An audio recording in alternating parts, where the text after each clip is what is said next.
Welcome to Copilot Podcasts. You know that moment when a parent says, "Why can't you be more like your sister?" Today, we're diving into the fascinating world of achievement dynamics in families, where some kids soar while others struggle. We'll explore what really shapes these differences and how it affects children's futures. It's such a crucial topic, especially since recent research shows these achievement patterns can have lasting effects well into adulthood. Let's start with the basics. What exactly creates these different types of achievers within the same family? Well, according to recent studies, it's actually a complex interplay of family dynamics, parenting styles, and even birth order. Research shows that elder siblings often demonstrate higher academic performance compared to younger ones. Wait, really? There's actually data on that? Yes, fascinating, right? A recent study found that elder siblings had an average GPA of 3.37 compared to 2.83 for those with only one sibling. That's quite a difference. But what's driving that? It comes down to family structure and dynamics.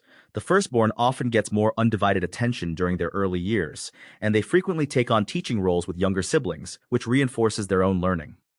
That makes sense. But here's where it gets really interesting. It's not just about birth order. The way parents respond to achievement plays a huge role. How so? Well, research from 2025 shows that parental support actually amplifies achievement outcomes. When parents provide emotional support alongside high expectations, children tend to perform better academically. But I imagine there's a fine line between support and pressure, right? Exactly.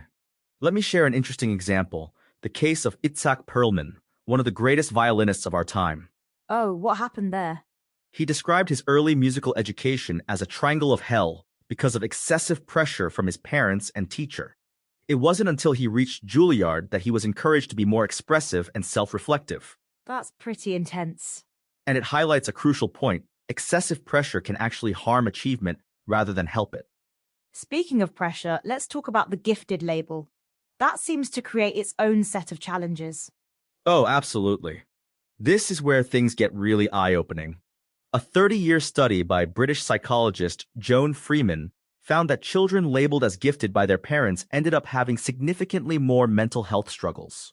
That's actually pretty concerning. It is. And what's particularly interesting is that when they followed these kids into adulthood, being labeled as gifted didn't necessarily translate into outstanding adult success. So what did predict success? The study found that better predictive factors were hard work, emotional support, and a positive, open personal outlook. That's fascinating. It's not about the label, but about the approach. Exactly. And this brings us to a really important point about how we create achievement environments in families. What do you mean by achievement environments? Recent research identifies what's called a culture of genius, where star performers get the most resources and attention, while others might get overlooked.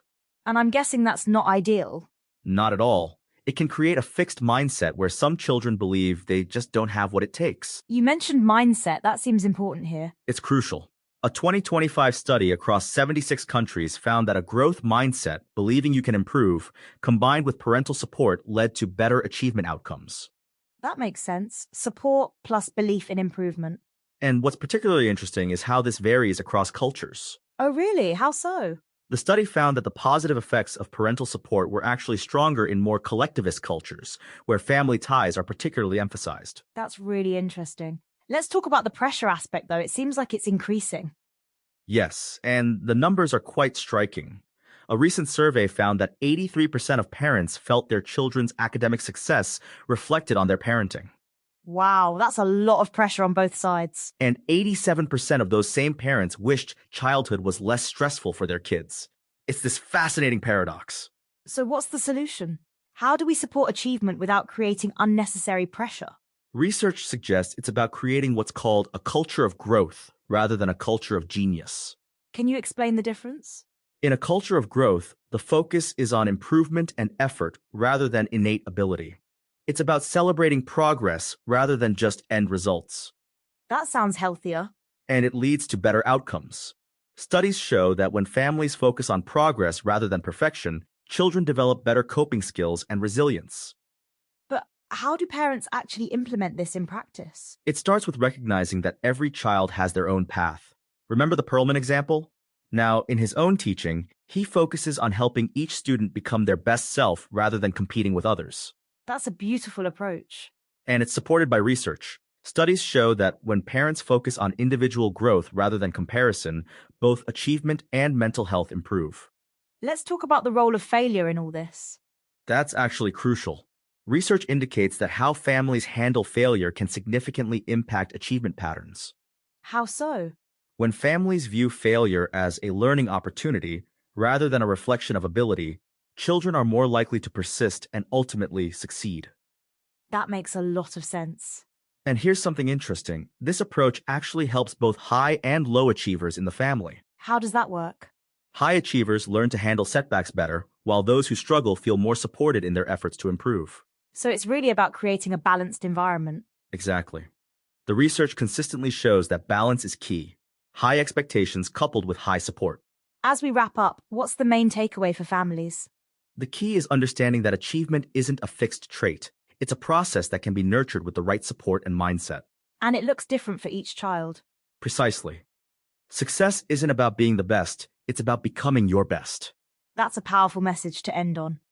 Thanks for joining us on Copilot Podcasts. Remember, parents, your child's journey is unique, and that's exactly how it should be.